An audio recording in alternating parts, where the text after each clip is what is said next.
viaggio di oggi decoreremo e personalizzeremo un quadernone ad anelli.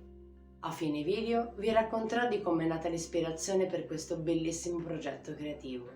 E adesso iniziamo il nostro viaggio.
Per la decorazione di questo quadernone mi sono lasciata ispirare da uno degli animali che amo di più in assoluto e alla quale sono più legata, il corvo.